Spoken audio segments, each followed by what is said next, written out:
always ask people legacy. No, you're not dead yet, obviously. You're still thriving. But do you have a legacy? You'd want people to know, or do you really care when you're gone what people say? Yeah, I would just hope that people would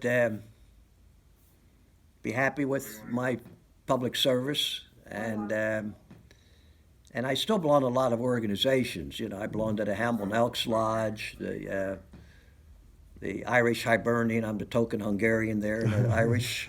And you're not even Catholic either, right? Huh? You're not even Catholic. You're Presbyterian. No. Right. My mother and father are both members of the Hungarian Reformed Church, and there's still a small Hungarian Reformed Church in Trenton. And every Sunday they have a Hungarian service and a English service. And now my wife Lee, she was Catholic, and you know we had a ecumenical Christian life.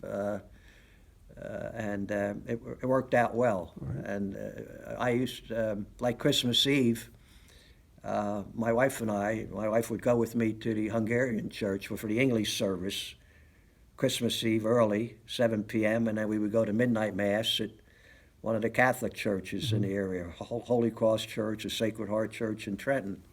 And it worked out. We had a wonderful, that was never an issue.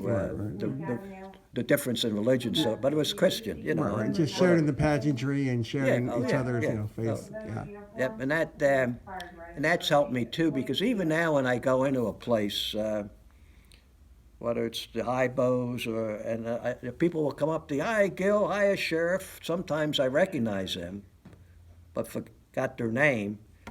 Well, in some cases, I don't recognize them and I don't know their name, but they say, "Hey, Sheriff, hey." Right. I get that still today, and it makes me kind of feel good because I guess, and they tell me they think I did a good job. Right. They're happy with me, you know, and that helps, you know, during my term since my wife passed away. This October 8th was 3 years in her passing, you know, and so it helps me to, you know, keep friends and see that type of thing happening.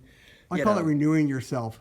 Well, then, you seem like an optimistic guy, and some people are so negative. What do you say about the future? If someone wants to be negative, how do you point to optimism in the future? I mean, are you optimistic? Well, let's say I'm hopeful. Okay. I'm hopeful. I mean, I just.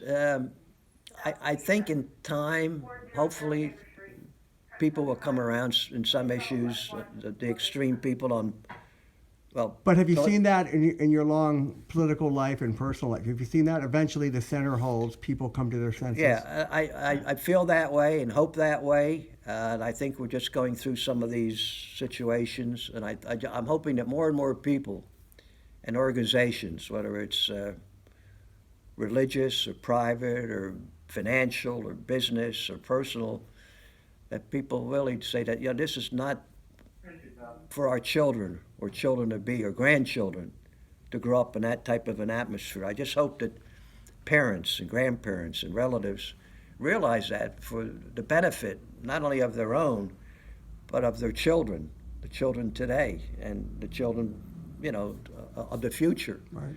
And I think if not, then, you know, it's going to be a problem. Well, Sheriff, I have to say, I think you did your part to speak up for the present and the future. And I guess other people have to speak up too, is what you're saying. I think the good people that, I hope everybody's good, you know, and I think in some cases they should speak up in a good manner and say, "Look, folks, you know, you may be, whether it's a church group or fun group, or, you know, and say, look, I think we ought to talk about this, talk it out, and we're hurting ourselves maybe or our future generations, that we need to turn and become more positive." Now, there's always in life going to be differences of opinion, no question about that. But again, what's the old word? We can be different but not... But not enemies or something, or what's the old saying out there? I'd have to friendly but not unfriendly.